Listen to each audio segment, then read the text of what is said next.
जय हिंद दोस्तों, मैं संजय शर्मा अपनी नई वीडियो में आपका वेलकम करता हूं। Rajya Sabha election, understanding election procedure. दोस्तों, राज्यसभा का इलेक्शन थोड़ा सा कॉम्प्लिकेटेड होता है, स्ट्रेट अवे नहीं होता है। जैसे कि हम लोग एमएलए और एमपीज के इलेक्शन के लिए, जो लोकसभा एमपी है उसके लिए हम लोग जाकर के एक पोलिंग बूथ में ईवीएम मशीन में बटन दबाते हैं और इलेक्शन खत्म हो गया। ऐसा नहीं होता। एक तो इनडायरेक्ट होता है, हमारे जो चुने हुए एमएलएज हैं वो आगे राज्यसभा के एमपीज को चुनते हैं, और वो भी एक इनडायरेक्ट प्रोसीजर प्लस एक थोड़ा सा कॉम्प्लिकेटेड सिस्टम होता है। हम उसकी अभी बात करते हैं। अब ये जो इलेक्शन है राज्यसभा का, इस बार बहुत इम्पॉर्टेंट है।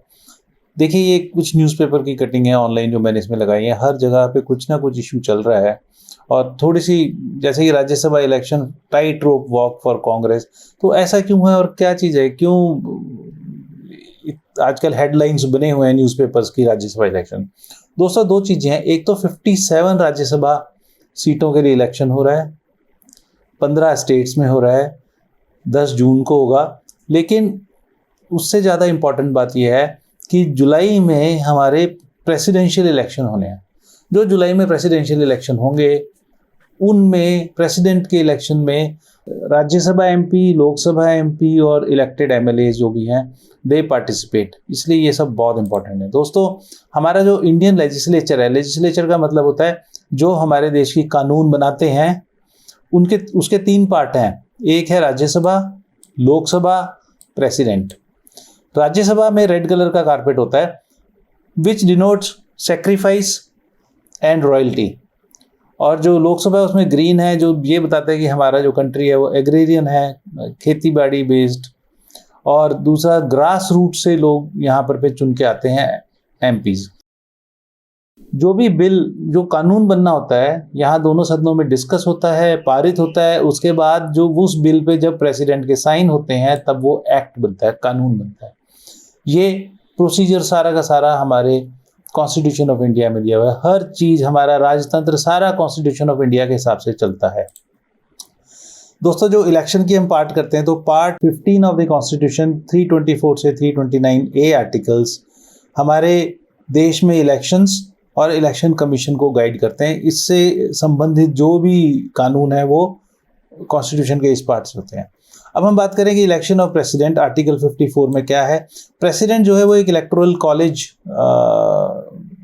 इलेक्ट करते हैं, और वो इलेक्टोरल कॉलेज जो होते हैं वो elected members of parliament and state assemblies होते हैं। और ये जो सिस्टम होता है इसको बोलते हैं system of proportional representation bye means of single transferable vote. ये बहुत इंपॉर्टेंट है दोस्तों। ये जो है proportional representation bye means of single transferable vote, Rajya Sabha में भी सेम सिस्टम से वोटिंग और इलेक्शन होता है। हम इसको डिटेल में डिस्कस करेंगे। जो प्रेसिडेंशियल इलेक्शन है वो सीक्रेट बैलेट से होता है। सीक्रेट बैलेट का मतलब जो भी इलेक्टेड एमपी या एमएलए अपना वोट डाल रहा है वो किसी को पता नहीं होता कि किसने किसको वोट डाली है। दोस्तों, जो लोकसभा है हमारे देश में, लोकसभा में 552 टोटल सीट्स का प्रोविजन कॉन्स्टिट्यूशन ऑफ इंडिया ने किया हुआ है। इस वक्त 545 टोटल सीट्स करेंटली अवेलेबल हैं। और ये जो एमपी के इलेक्शन होते हैं, जो लोकसभा के इलेक्शन होते हैं, ये एक एडल्ट यूनिवर्सल सफरेज से होते हैं। इसका मतलब होता है हर व्यक्ति, हमारे देश का नागरिक, अगर उस पर कोई पाबंदी किसी कारण से नहीं है तो वो 18 साल से ऊपर की उम्र का जाकर के वोट कर सकता है अपनी कॉन्स्टिट्यूएंसी से एमपी को चुनने के लिए। दूसरा, ये सीक्रेट बैलेट से होता है। हम जाते हैं पोलिंग बूथ में, वहाँ पे एक ऐसे ओट बनी होती है जिसमें ईवीएम मशीन होती है, और हम किस बटन को दबा रहे हैं वो कोई देख नहीं सकता। इसको बोलते हैं सीक्रेट बैलेट। जो लोकसभा है वो 5 साल के लिए नियुक्त होती है, और वो उससे पहले भी डिसॉल्व हो सकती है। तो ये कोई परमानेंट बॉडी नहीं है हमारे पार्लियामेंट की। दोस्तों, जो राज्यसभा है, राज्यसभा एक परमानेंट बॉडी है under article 83 of constitution of India. Article 83 of constitution of India के हिसाब से ये परमानेंट बॉडी है, और इसके अंदर कॉन्स्टिट्यूशन में 250 मैक्सिमम सीट्स का प्रोविजन है, जिसमें से 238 इलेक्टेड हो सकते हैं और 12 नॉमिनेटेड बाय प्रेसिडेंट। एक्चुअल में अभी 245 हैं, जिसमें से 233 इलेक्टेड हैं और 12 नॉमिनेटेड है। पर हमारे राष्ट्रपति जी 12 लोगों को नॉमिनेट करते हैं, उन लोगों में से जिन्होंने आर्ट, कल्चर, लिटरेचर जैसे फील्ड में कुछ महान योगदान किया हो उनको चुन करके नॉमिनेट कर सकते हैं 12। आपको मैंने बताया कि परमानेंट हाउस है, ये कैन नॉट डिसॉल्व नहीं होता है, और हर 2 साल में 1/3 मेंबर्स इसके रिटायर होते हैं, और उसके बाद जो वैकेंसीज होती हैं उसके लिए इलेक्शंस होते हैं। अभी जो इलेक्शंस हो रहे हैं वो इसी सिस्टम से हो रहे हैं। अब जो इलेक्शन है वो होते हैं जो भी वैकेंसी रहती है उनको फिल करने के लिए, और वो सिस्टम जो है वो है proportional representation by means of single transferable vote. इसको हम अभी डिस्कस करने वाले हैं। जो वोटिंग है वो इनडायरेक्ट होती है। हमारे जो एमएलएज हैं, हर स्टेट को कुछ राज्यसभा की सीटें अलॉटेड होती हैं।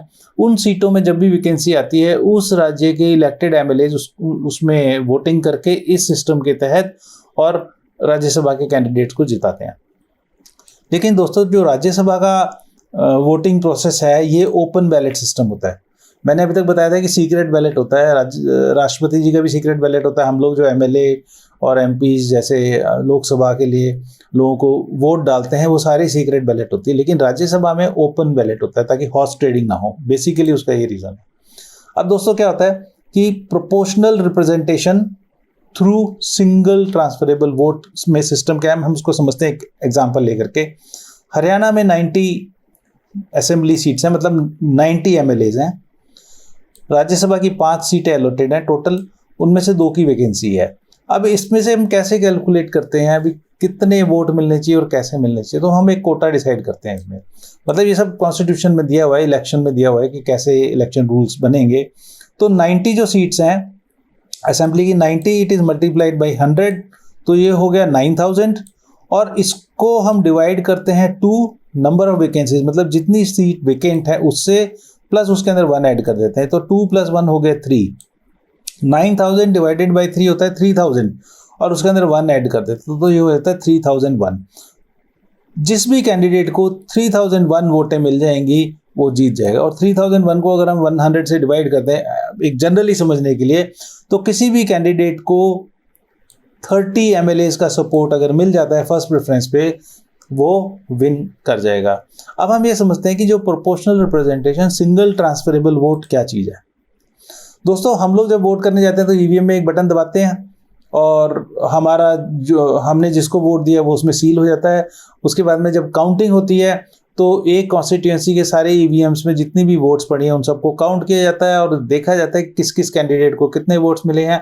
जिस भी कैंडिडेट को सबसे ज़्यादा वोट मिलते हैं उसको जीता हुआ कंसिडर कर लिया जाता है, चाहे वो 1 वोट के मार्जिन से जीते। लेकिन यहाँ पर क्या हो रहा है कि मान लो 5 कैंडिडेट उन 2 सीटों के अगेंस्ट अपनी नॉमिनेशन फाइल करते हैं, तो जितने भी एमएलए हैं उनको इस तरह का एक बैलेट पेपर मिलता है। इस बैलेट पेपर के अंदर ये सारा खाली होता है, ये सिर्फ मैंने समझाने के लिए लिखा हुआ है, लेकिन कैंडिडेट के नाम होते हैं। ये 5 कैंडिडेट हैं, इन 5 कैंडिडेट के नाम यहाँ पर है। तो जो एमएलए हैं जिनको ये बैलेट पेपर मिलता है, उन्होंने इन कैंडिडेट्स के आगे अपनी प्रेफरेंस लिखनी होती है कि ये फर्स्ट प्रेफरेंस है, ये कैंडिडेट सेकंड प्रेफरेंस है, ये थर्ड है, ये फोर्थ है, फिफ्थ है। अब इसके बाद में शुरू होती है काउंटिंग। काउंटिंग इसकी कई राउंड्स में हो सकती है या एक ही राउंड में भी खत्म हो सकती है। कई राउंड्स में कैसे होती है कि मान लो सबसे पहले क्या करते हैं कि जिन जिन कैंडिडेट्स को फर्स्ट प्रेफरेंस मिली है, मतलब कि 90 एमएलएज हैं, 90 के 90 ये बैलेट पेपर होंगे, सब के सब बैलेट पेपर को लेकर के उसमें देखते हैं कि फर्स्ट प्रेफरेंस कौन से कैंडिडेट को मिली है, और उन फर्स्ट प्रेफरेंस वाले कैंडिडेट्स के आगे उनकी काउंटिंग ले देते हैं। किस कैंडिडेट को कितने फर्स्ट प्रेफरेंस सीट वोट मिली है वो हो जाता है फर्स्ट राउंड। अब ए को जैसे इसमें 10 मिली है, बी को 20 मिली है, सी को 30 मिली है, डी को 15, ई को भी 15। हमने पीछे देखा था कि जिसको भी 30 एमएलए का सपोर्ट मिलता है वो जीत जाएगा। तो यहाँ पे सी को मिला तो सी को हम विनर घोषित कर देते हैं। जो सी है वो राज्यसभा की सीट जीत जाता है, और बाकी सब अभी 30 से कम है। तो क्या करते हैं, जो सिंगल ट्रांसफरेबल वोट की हमने बात की थी कि जिसकी सबसे कम वोट मिली हैं उसको आउट कर देते हैं रेस से, और उसकी जो 10 जो बैलेट पेपर हैं उसके अंदर सेकंड प्रेफरेंस देखते हैं नंबर 2 कि उसने नंबर 2 वोट किसको दिए हैं। तो जिसको भी उसने नंबर 2 वोट दिए हैं, 10 की 2 जो बैलेट शीट्स हैं, जो वोटें हैं, उनमें डिस्ट्रीब्यूट कर दी जाती है। मान लो ये 10 की 10 वोटें अगर इसने कैंडिडेट बी को की होंगी 10 के 10 लोगों ने, तो कैंडिडेट बी की 20 + 10 30 हो जाएंगे, तो कैंडिडेट बी जीता हुआ घोषित हो जाएगा। अगर सेकेंड राउंड के बाद में भी अगर ये 10 जो वोट्स हैं सेकंड प्रेफरेंस वाली, वो अगर सब में इक्वल डिस्ट्रीब्यूट हो जाते हैं इसमें, इन तीनों में, तो फिर नेक्स्ट राउंड में अगला देखेंगे किसके सबसे कम पॉइंट्स हैं, तो थर्ड राउंड होगा, और थर्ड राउंड में जो थर्ड प्रेफरेंस वाले की डिस्ट्रीब्यूशन की जाएगी। इस तरह से जिसको पहले 30 मिल जाएंगी वो विनर घोषित हो जाता है। दोस्तों हम सिचुएशन समझते हैं राजस्थान की। न्यूज़पेपर्स में राजस्थान की बहुत न्यूज़ आ रही है, हम उसको थोड़ा सा एनालाइज करते हैं इसी जो हमने पीछे कैलकुलेशन समझी है उसके हिसाब से। दोस्तों राजस्थान के अंदर टोटल 200 एमएलएज हैं, टोटल राज्यसभा सीट 10 हैं, और जो वैकेंसी है वो 4 की है, मतलब कि 4 सीटों के ऊपर अभी राज्यसभा का इलेक्शन होना है।